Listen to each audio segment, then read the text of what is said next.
Queridos amigos, soy Padre Ángel Espinosa de los Monteros y hoy quiero hablarles de algo que todos vivimos, algo que nos duele y nos desgasta más de lo que imaginamos.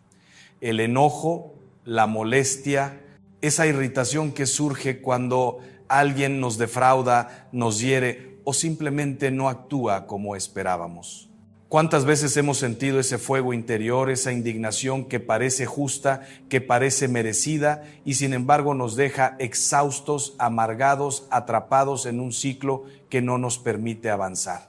Tal vez pensamos que el problema es el otro, que si esa persona cambiara, si fuera más considerada, más justa, entonces nosotros estaríamos en paz. Pero la verdad, queridos amigos, es mucho más profunda y liberadora de lo que creemos. Hoy vamos a adentrarnos juntos en el corazón de esta cuestión, no para negar el dolor que sentimos, sino para comprender de dónde viene realmente nuestra turbación y cómo podemos vivir con un corazón sereno, fuerte y libre, sin caer en el enojo que tanto daño nos hace. Porque este tema no es solo sobre técnicas de autocontrol o sobre reprimir emociones, es sobre una transformación profunda del corazón, sobre entender la raíz de nuestra vulnerabilidad emocional y sobre aprender a vivir desde un centro interior tan sólido que nada externo pueda perturbarlo realmente. Permítanme comenzar con una historia sencilla, de esas que suceden todos los días y que revelan mucho sobre nosotros mismos. Hace algún tiempo conocí a un hombre, llamémosle Carlos, un buen hombre, trabajador, responsable, padre de familia. Carlos tenía un compañero de trabajo que constantemente llegaba tarde a las reuniones, dejaba tareas sin terminar y cuando había que presentar resultados siempre tenía una excusa. Cada vez que esto sucedía, Carlos sentía que la sangre le hervía. No podía concentrarse, llegaba a casa irritado, descargaba su frustración con su esposa, con sus hijos. Es que no es justo, me decía. Yo me esfuerzo, cumplo con mi parte y él se aprovecha y nadie le dice nada. Y tenía razón en algo, efectivamente su compañero no estaba cumpliendo, pero Carlos no veía algo fundamental. Su compañero no era quien le robaba la paz.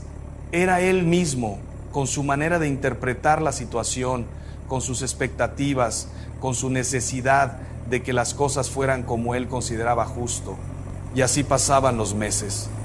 Y Carlos se consumía mientras su compañero seguía tan tranquilo, quizá ni siquiera consciente del tormento que generaba en el otro. ¿Ven el problema? ¿No era el compañero quien tenía poder sobre la paz de Carlos?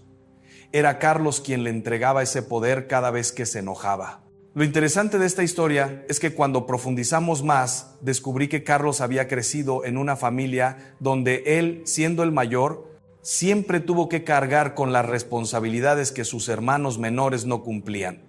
Su padre le decía constantemente: tú eres el responsable, tú tienes que dar el ejemplo, tú no puedes fallar.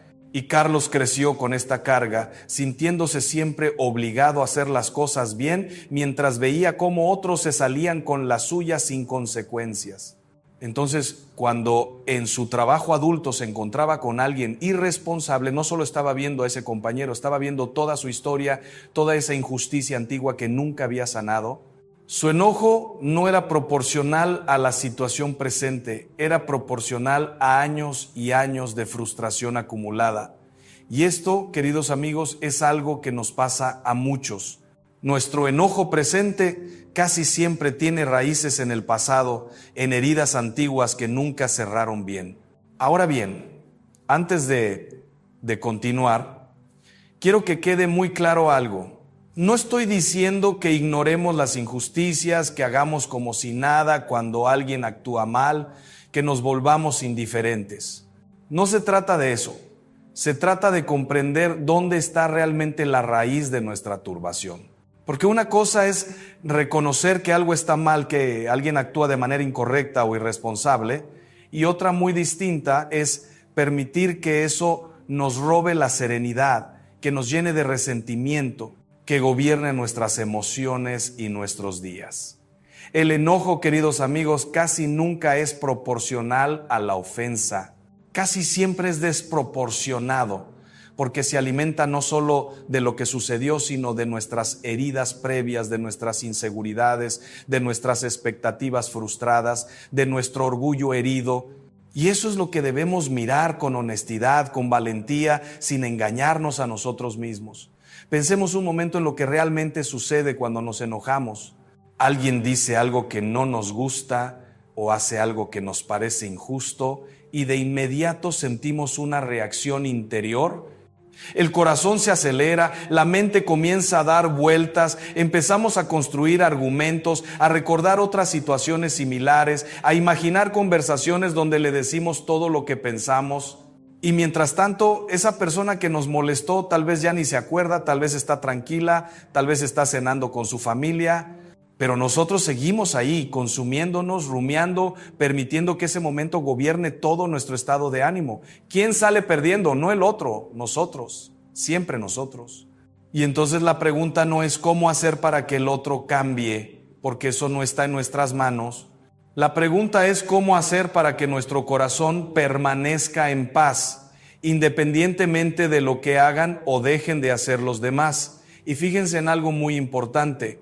El enojo nos roba más que paz, nos roba claridad mental, nos roba energía, nos roba la capacidad de disfrutar el presente, nos roba salud física porque el estrés crónico hace estragos en nuestro cuerpo, nos roba relaciones porque cuando estamos enojados con alguien terminamos descargando con otros que no tienen nada que ver, nos roba tiempo precioso de nuestra vida que nunca vamos a recuperar. Pensemos en cuántas horas hemos perdido dándole vueltas a algo que nos molestó, ensayando conversaciones mentales, sintiendo esa tensión en el pecho, en los hombros, en la mandíbula. Horas y horas que pudimos haber usado para estar presentes con nuestros seres queridos, para hacer algo que nos diera alegría, para crecer, para amar. Pero no, las perdimos rumiando nuestro enojo. Y lo peor es que muchas veces ni siquiera recordamos después qué fue exactamente lo que nos molestó tanto, solo recordamos la sensación amarga, el tiempo perdido. Y aquí llegamos a algo fundamental, algo que me gustaría que grabaran en su corazón. Las personas no pueden quitarnos la paz si nosotros no se la entregamos. Lean esto otra vez despacio. Las personas no pueden quitarnos la paz si nosotros no se la entregamos. Esto es difícil de aceptar porque nos gusta pensar que somos víctimas, que el culpable es el otro, que si él no hubiera dicho eso, si ella no hubiera hecho aquello, entonces estaríamos bien. Pero la verdad es que nadie tiene ese poder sobre nosotros a menos que nosotros se lo demos. Nadie puede entrar en nuestro corazón y robarnos la serenidad si nosotros mantenemos las puertas cerradas. Y mantener las puertas cerradas no significa endurecerse, no significa volverse frío o indiferente. Significa tener un corazón ordenado, un corazón que sabe dónde está su centro, que sabe de dónde viene su paz. Déjenme explicarles esto con más detalle porque es realmente el núcleo de todo. Imaginen que su corazón es como una casa. Ahora, si esa casa no tiene un buen dueño, si no hay alguien que decida qué entra y qué no, cualquiera puede entrar y hacer lo que quiera. Puede venir alguien y desordenarlo todo, puede venir otro y llevarse cosas valiosas, puede venir otro y romper lo que encuentra. Pero si esa casa tiene un dueño presente, consciente, fuerte, ese dueño decide a quién abre la puerta y a quién no, decide qué comentarios tienen permiso de afectar su paz y cuáles no, decide qué batallas vale la pena pelear y cuáles simplemente hay que dejar pasar. Este dueño de la casa no es tirano ni débil, es sabio. Sabe cuándo debe defenderse y cuándo debe simplemente cerrar la puerta con firmeza y seguir adelante. Entonces, ¿de dónde viene nuestra paz? No viene de que todo salga como queremos. No viene de que las personas se comporten como esperamos. No viene de que el mundo sea justo. Si dependemos de eso, estaremos siempre alterados, siempre decepcionados, siempre enojados, porque el mundo no es perfecto, las personas no son perfectas y la vida está llena de situaciones que no podemos controlar. Nuestra paz, queridos amigos, viene de algo mucho más profundo. Viene de saber quiénes somos, de saber que estamos en las manos de Dios, de saber que nuestra dignidad no depende de lo que otros piensen o hagan, de saber que podemos elegir cómo responder ante cualquier circunstancia. Esta es la verdadera libertad interior. No depender de factores externos para estar bien, sino tener un centro interior tan sólido que nada de afuera pueda perturbarlo. Y esto no es algo que se logra de un día para otro, es el trabajo de toda una vida, es ir construyendo día a día, decisión a decisión, ese centro interior sólido. Es ir sanando las heridas que nos hacen vulnerables, es ir conociendo nuestros puntos débiles para poder fortalecerlos, es ir aprendiendo a distinguir entre lo que es realmente importante y lo que no lo es ir cultivando la presencia de Dios en nuestra vida, porque sin Él, les aseguro, es muy difícil mantener esa paz. Con nuestras solas fuerzas, tarde o temprano, algo o alguien va a lograr perturbarnos, pero cuando sabemos que Dios está con nosotros, cuando sabemos que Él nos sostiene, cuando sabemos que Él tiene un plan incluso en medio de lo que parece injusto, doloroso, entonces tenemos un ancla, algo que nos mantiene firmes cuando todo alrededor se mueve. Recuerdo a una mujer, llamémosla María, que vino a hablar conmigo profundamente herida por su suegra. Me contaba con lágrimas cómo su suegra constantemente la criticaba, cómo le decía que no educaba bien a los niños, que la casa no estaba suficientemente limpia, que su hijo merecía una mejor esposa. Y María, cada vez que escuchaba esto, se sentía destrozada. Padre, no puedo más, me decía, hago todo lo posible, me esfuerzo tanto y nunca es suficiente para ella. Y le pregunté, María, ¿qué es lo que más te duele? ¿Que ella diga esas cosas o que tú creas que tienen algo de verdad? Se quedó en silencio y ahí estaba toda la cuestión. Porque el problema no era solo la suegra. El problema era que María dudaba de sí misma, tenía inseguridades profundas, necesitaba la aprobación externa para sentirse valiosa. Entonces, cuando llegaba la crítica, no solo escuchaba palabras, sino que esas palabras resonaban con sus propios miedos y dudas. Si María hubiera tenido un corazón más ordenado, más seguro de su propia dignidad y valor, las palabras de su suegra habrían resbalado como el agua sobre el cristal. No porque María fuera indiferente, sino porque sabría que su valor no depende de la opinión de su suegra. Y trabajamos en esto durante meses. Le ayudé a María a reconocer de dónde venían esas inseguridades. Resultó que su propia madre había sido muy crítica con ella. De niña nunca estaba satisfecha con nada de lo que María hacía. Entonces María creció con esta necesidad constante de aprobación, con este miedo a no ser suficiente. Y cuando se casó y su suegra empezó con las críticas, era como si su madre estuviera ahí otra vez, confirmando todos sus miedos más profundos. Pero una vez que María pudo ver esto, una vez que pudo reconocer que el poder que su suegra tenía sobre ella venía de esas heridas antiguas no sanadas, todo empezó a cambiar. Comenzó a trabajar en sanar esa relación con su propia madre, en perdonarla, en entender que su madre también tenía sus propias limitaciones y heridas. Comenzó a construir su propio sentido de valor, no basado en la aprobación de otros, sino en saber que es hija de Dios, que hace su mejor esfuerzo, que es una buena madre y esposa. Y poco a poco las palabras de la suegra empezaron a dolerle menos, no porque la suegra cambiara, sino porque María cambió.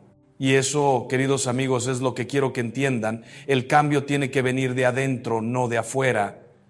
Y esto nos lleva a un punto crucial. El enojo casi siempre revela algo de nosotros mismos. Revela nuestras heridas, nuestras inseguridades, nuestros puntos débiles. Por eso, ante la misma situación, dos personas pueden reaccionar de manera completamente diferente. Una se enoja terriblemente, la otra ni se inmuta. ¿Por qué? Porque no es la situación en sí misma la que genera el enojo, sino el significado que le damos, el lugar donde toca en nuestro corazón.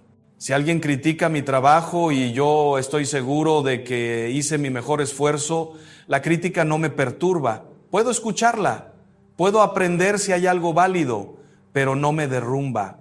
Pero si tengo dudas sobre mi capacidad, si necesito constantemente validación externa, entonces esa misma crítica me va a doler profundamente y me va a enojar. ¿Ven? El enojo es un síntoma, es una alarma que nos dice, aquí hay algo que necesitas sanar, algo que necesitas ordenar en tu interior. Por eso es tan importante no solo trabajar en controlar el enojo cuando surge, sino en entender por qué surge, en preguntarnos, ¿qué está tocando esto en mí? ¿Por qué me molesta tanto?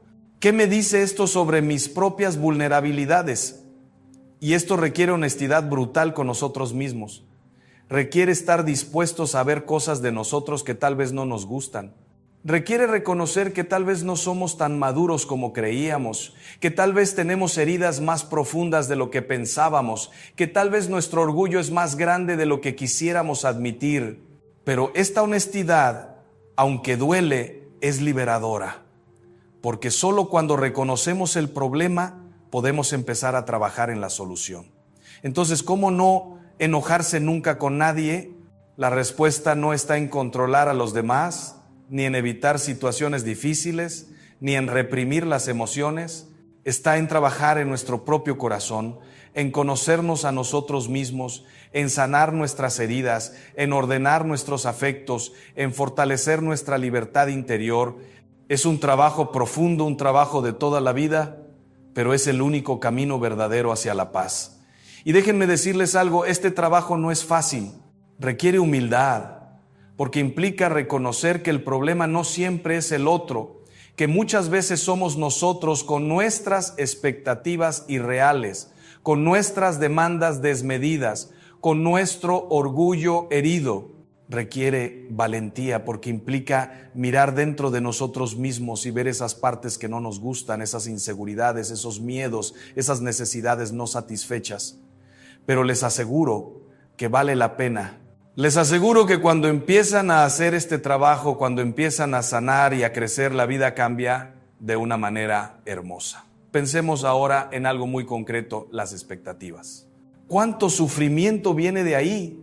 De esperar que las personas sean como nosotros queremos, que actúen como nosotros actuaríamos, que piensen como nosotros pensamos, y cuando no lo hacen nos enojamos. Pero, ¿con qué derecho exigimos que otros sean como nosotros queremos? Cada persona es libre, cada persona tiene su propia historia, sus propias limitaciones, su propio ritmo de crecimiento, y si no aceptamos esto, si vivimos constantemente frustrados porque los demás no cumplen nuestras expectativas, viviremos en un estado perpetuo de molestia. La solución no es dejar de tener expectativas, porque eso sería imposible y no sería sano. La solución es tener expectativas realistas, flexibles y sobre todo no hacer depender nuestra paz de que se cumplan o no. Y déjenme explicar algo importante sobre las expectativas. Muchas veces ni siquiera somos conscientes de que las tenemos. Son expectativas implícitas, supuestos que hacemos sin darnos cuenta. Por ejemplo, esperamos que si somos amables con alguien, esa persona va a ser amable con nosotros. Esperamos que si hacemos un favor, la persona va a estar agradecida. Esperamos que si trabajamos duro, vamos a ser reconocidos.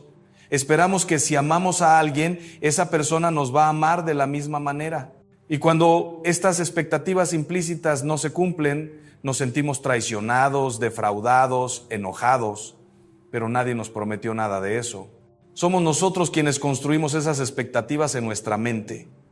Y cuando más inconscientes son, más daño nos hacen, porque ni siquiera sabemos que están ahí hasta que se frustran. Hace poco hablaba con un padre que estaba muy molesto con su hijo adolescente. No me hace caso, me decía. Le digo que estudie, que ordene su cuarto, que sea responsable y no me escucha. Y le dije, dime, cuando tú tenías su edad, ¿eras perfecto? ¿Siempre obedecías a tus padres? Se rió. Por supuesto que no, era un desastre. Entonces, ¿por qué esperas que tu hijo sea diferente? ¿Por qué te enojas cuando hace exactamente lo que tú hacías? Y ahí está el punto. Muchas veces nos enojamos no porque el otro esté haciendo algo terrible, sino porque no está haciendo lo que nosotros en nuestra cabeza hemos decidido que debería hacer. Pero esa imagen que tenemos en la mente, esa expectativa, es nuestra, no es la realidad. Y mientras más nos aferremos a ella, más vamos a sufrir. Este padre me contaba que su propio padre había sido muy duro con él, muy exigente, y que él había sufrido mucho por eso. Y ahora con su hijo estaba repitiendo el mismo patrón sin darse cuenta. Esperaba que su hijo fuera responsable y maduro a los 15 años, cuando él mismo no lo fue hasta mucho después. Y cuando le hice ver esto, cuando pudo reconocer que estaba siendo tan exigente con su hijo como su padre lo fue con él, algo se rompió dentro de él. Se dio cuenta de que no quería eso para su hijo, de que quería una relación. Queridos amigos, soy Padre Ángel Espinosa de los Monteros. Hoy quiero hablarles de algo que toca el corazón de nuestra vida espiritual y de nuestra capacidad de caminar con libertad interior, el don del discernimiento. ¿Cuántas veces nos encontramos confundidos, sin saber qué decisión tomar, qué camino seguir, qué voz escuchar entre tantas que nos rodean? Vivimos en un mundo lleno de ruido, de opiniones, de propuestas que nos prometen felicidad. Y sin embargo sentimos que algo falta, que algo no encaja del todo. Hay personas que parecen tener una claridad especial para distinguir lo que viene de Dios y lo que no viene de Él, para percibir la verdad en medio de la confusión, para sentir esa paz que solo da el Espíritu Santo. Y quizás tú mismo te has preguntado si posees ese don, si Dios te ha bendecido con esa capacidad de ver más allá de lo evidente. No es soberbia preguntárselo, es responsabilidad. Porque si Dios nos da un don, es para usarlo con amor, con humildad, al servicio de los demás y de nuestra propia santidad. Hoy vamos a recorrer juntos los signos que pueden indicar que el Espíritu Santo ha despertado en ti este don precioso del discernimiento espiritual. Antes de continuar, dejemos algo muy claro. El discernimiento no es una habilidad psicológica, no es intuición natural, no es desconfianza disfrazada de prudencia. El verdadero discernimiento espiritual es un regalo de Dios, una luz que el Espíritu Santo enciende en el alma para que podamos distinguir lo que viene de Él y lo que no viene de Él. Es una gracia que nos permite ver con los ojos del corazón lo que los ojos del cuerpo no pueden captar. Y como todo don de Dios, viene acompañado de responsabilidad, de humildad y de amor. Porque discernir no es juzgar, no es condenar, no es sentirse superior a los demás. Es simplemente ver con claridad para poder amar mejor, para poder elegir mejor, para poder servir mejor. San Pablo nos dice en su carta a los Filipenses que debemos examinar todas las cosas y retener lo que es bueno. Esa capacidad de examinar con la luz de Dios, esa es la esencia del discernimiento. Imagina a una madre que conoce tan bien a su hijo que puede distinguir solo por el tono de su voz al teléfono si está contento o triste, si dice la verdad o está ocultando algo, si necesita ayuda aunque diga que todo está bien. Esa capacidad no viene de la desconfianza, viene del amor profundo, del conocimiento íntimo, de la atención constante. Así funciona el discernimiento espiritual. Cuanto más cerca estamos de Dios, cuanto más conocemos su voz, cuanto más familiarizados estamos con su presencia, más fácilmente distinguimos lo que viene de Él y lo que viene de otras fuentes. Por eso el discernimiento no es algo que se aprende en un curso, es algo que se cultiva en la oración, en el silencio, en la intimidad con Dios. Es el fruto de una relación viva con el Señor. Ahora bien, ¿cómo saber si Dios te ha bendecido con este don? Hay señales, hay indicios que pueden ayudarte a reconocerlo. No para que te enorgullezcas, sino para que asumas con responsabilidad y gratitud lo que Dios te ha dado. Porque todo don de Dios tiene un propósito, hacernos más libres, más santos, más capaces de amar. Vamos a examinar juntos 6 señales que pueden indicar que el Espíritu Santo ha despertado en ti el don del discernimiento. La primera señal es un hambre profunda de verdad que va más allá de lo obvio. No me refiero a la curiosidad superficial, ni a la tendencia a criticar todo lo que nos rodea, ni a ese afán de tener siempre la razón. Hablo de algo mucho más profundo, un deseo casi inexplicable de conocer la verdad de Dios, de entender lo que realmente importa, de no contentarse con apariencias. Es como si tu alma tuviera sed de autenticidad, de claridad, de coherencia. Entras en ciertos ambientes y sientes, sin saber muy bien por qué, que algo no está bien, aunque exteriormente todo parezca normal. Escuchas ciertas palabras y algo dentro de ti se inquieta, no por prejuicio, sino porque percibes que esas palabras no vienen de Dios, que hay algo oculto detrás de ellas. Esta inquietud no es ansiedad, es vigilancia del espíritu. Es como un susurro interno que te dice, cuidado, esto no es de Dios, esto no te lleva a la verdad. He conocido a muchas personas que experimentan esto y se sienten confundidas, incluso culpables. Piensan, ¿por qué soy tan exigente? ¿Por qué no puedo simplemente relajarme y aceptar las cosas como vienen? Pero no es exigencia, queridos amigos, es sensibilidad espiritual. Es que tu alma ha sido tocada por el Espíritu Santo y ya no puede conformarse con mediocridades, con medias verdades, con apariencias vacías. Jesús dice en el Evangelio, bienaventurados los que tienen hambre y sed de justicia, porque ellos serán saciados. Ese hambre de verdad, ese deseo de autenticidad, es señal de que Dios está obrando en ti, preparándote para ver con sus ojos. Pero cuidado, porque este don puede convertirse en tentación si no va acompañado de humildad. Hay personas que confunden el discernimiento con el espíritu crítico, que usan su sensibilidad para juzgar, para condenar, para sentirse superiores. Eso no es discernimiento, eso es orgullo espiritual. El verdadero discernimiento siempre viene acompañado de compasión, de paciencia, de deseo de ayudar. Si tu hambre de verdad te lleva a despreciar a los que todavía no la han encontrado, entonces no es de Dios. Si te lleva a la soberbia, no es de Dios. Pero si te lleva a orar más, a amar más, a servir mejor, entonces sí, es señal de que el Espíritu Santo está despertando en ti el don del discernimiento. La segunda señal es un amor especial por la presencia de Dios. Y cuando digo amor especial no me refiero a emociones intensas ni a experiencias místicas extraordinarias. Hablo de algo mucho más sencillo y profundo, el deseo de estar cerca de Dios, la necesidad de buscarlo en la oración, la paz que sientes cuando estás en su presencia. Es como cuando dos personas se aman de verdad. No necesitan estar constantemente haciendo cosas espectaculares juntos, simplemente disfrutan de estar cerca el uno del otro. Así es el amor por la presencia de Dios. Es quietud, es serenidad, es deseo de permanecer.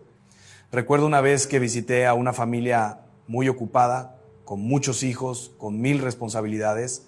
La madre me confesó, padre, a veces me siento culpable porque lo único que deseo es quedarme un rato en la capilla, en silencio, sin hacer nada, solo estando con Dios. Siento que debería estar haciendo algo más útil. Le respondí, querida, lo más útil que puedes hacer es precisamente eso, estar con Dios, porque de ese encuentro sale la fuerza para todo lo demás. El Evangelio nos cuenta la historia de Marta y María. Marta estaba ocupada con muchas cosas, todas buenas, todas necesarias.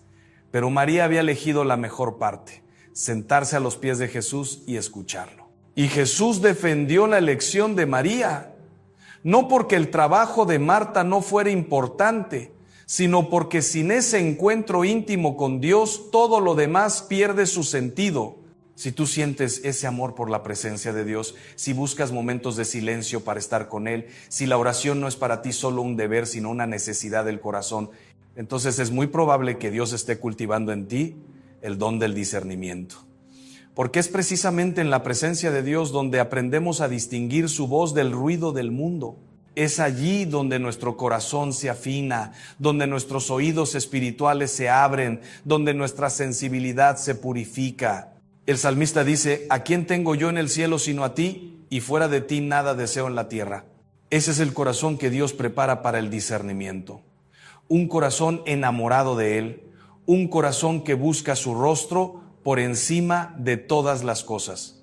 Y no me malinterpretes, no estoy diciendo que tengas que sentir siempre fervor, que tengas que estar constantemente en éxtasis espiritual.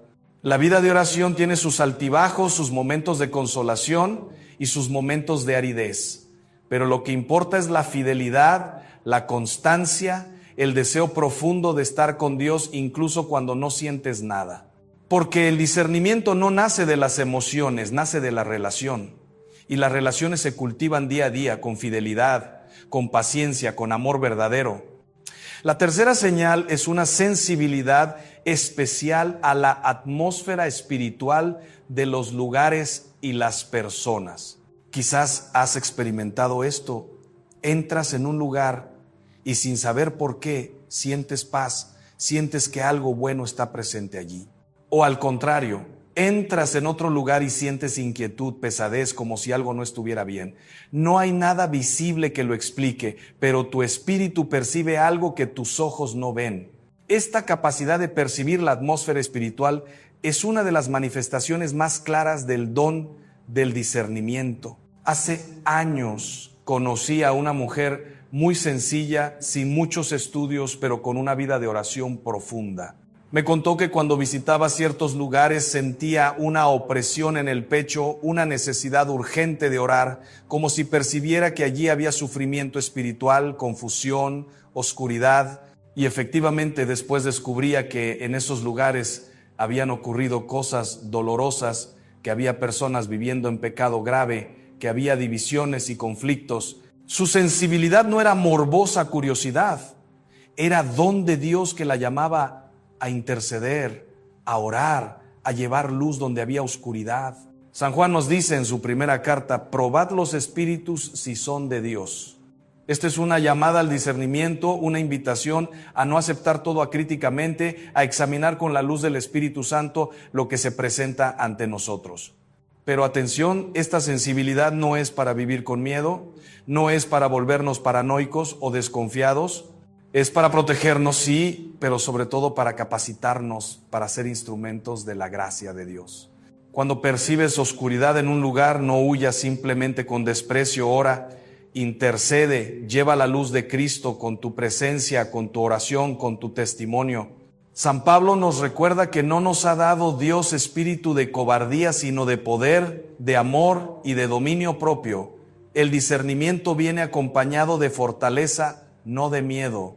Si tu sensibilidad espiritual te paraliza, si te lleva a encerrarte en ti mismo, si te convierte en alguien temeroso y ansioso, entonces algo no está bien. Quizás estás dejando que el enemigo use tu don contra ti, llenándote de temores infundados. El verdadero discernimiento te hace valiente, porque sabes que Dios está contigo, que su luz es más fuerte que cualquier oscuridad. Te capacita para ser canal de bendición, para transformar ambientes con tu oración, para llevar paz donde hay confusión. He visto muchas veces cómo la oración de una sola persona puede cambiar la atmósfera de un lugar. Recuerdo una reunión familiar que estaba llena de tensiones, de palabras duras, de resentimientos antiguos. Una persona, en medio de todo eso, se mantuvo en silencio interior, orando, pidiendo la luz del Espíritu Santo. No dijo grandes discursos, no intentó resolver todos los problemas, simplemente oró y gradualmente la atmósfera comenzó a cambiar. Las voces se suavizaron, los corazones se abrieron, apareció la posibilidad del diálogo. Eso es lo que hace el discernimiento unido a la oración, transforma realidades, no solo las percibe. La cuarta señal es sentirse diferente, sentir que ves más allá de lo superficial. Y esto puede ser muy desconcertante, a veces incluso doloroso, porque cuando Dios te da el don del discernimiento, comienzas a ver cosas que otros no ven. Percibes intenciones ocultas detrás de palabras amables. Notas contradicciones que otros pasan por alto. Sientes que hay verdades que necesitan ser dichas aunque incomoden. Y esto puede hacerte sentir solo, incomprendido, fuera de lugar. ¿Cuántas veces he escuchado a personas decirme: Padre, a veces siento que estoy exagerando, que soy demasiado sensible, que veo problemas donde no los hay? Mis amigos me dicen que me relaje, que no sea tan intenso, que disfrute de la vida sin tanto análisis. Y mi respuesta siempre es la misma: si Dios te ha dado ojos para ver más allá, no es para que te atormentes, es para que sirvas mejor, pero tampoco uses ese don para juzgar a los que no lo tienen. No todos necesitan ver lo que tú ves. Cada uno tiene sus propios dones, su propio camino, su propia misión. San Pedro nos dice que somos linaje escogido, real sacerdocio, nación santa, pueblo adquirido por Dios. Ser diferentes no es defecto, es vocación, no es superioridad, es responsabilidad.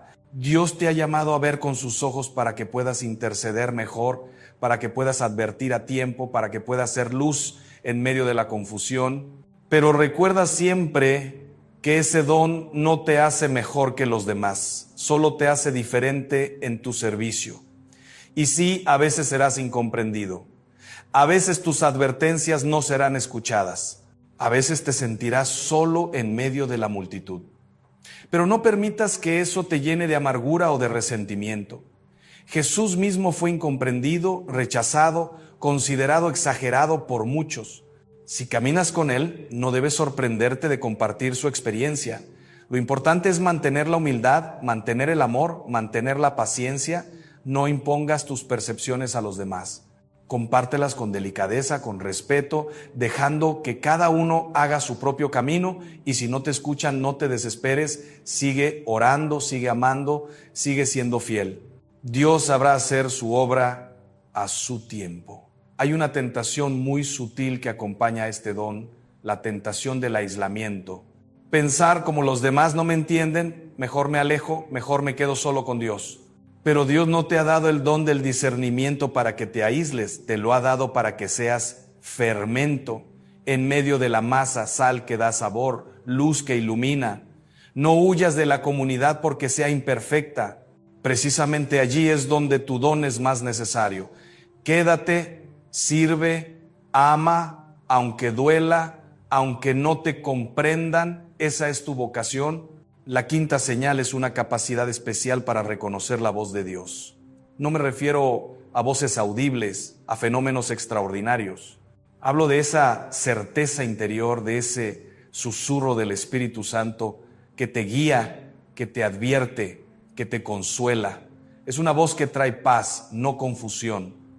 Una voz que ilumina, no oscurece. Una voz que te llama a la verdad y al amor, nunca al miedo o al resentimiento. Jesús dice: mis ovejas oyen mi voz y me siguen. Esta es una promesa para todos los que le pertenecen. Pero hay personas en quienes esta capacidad está especialmente desarrollada.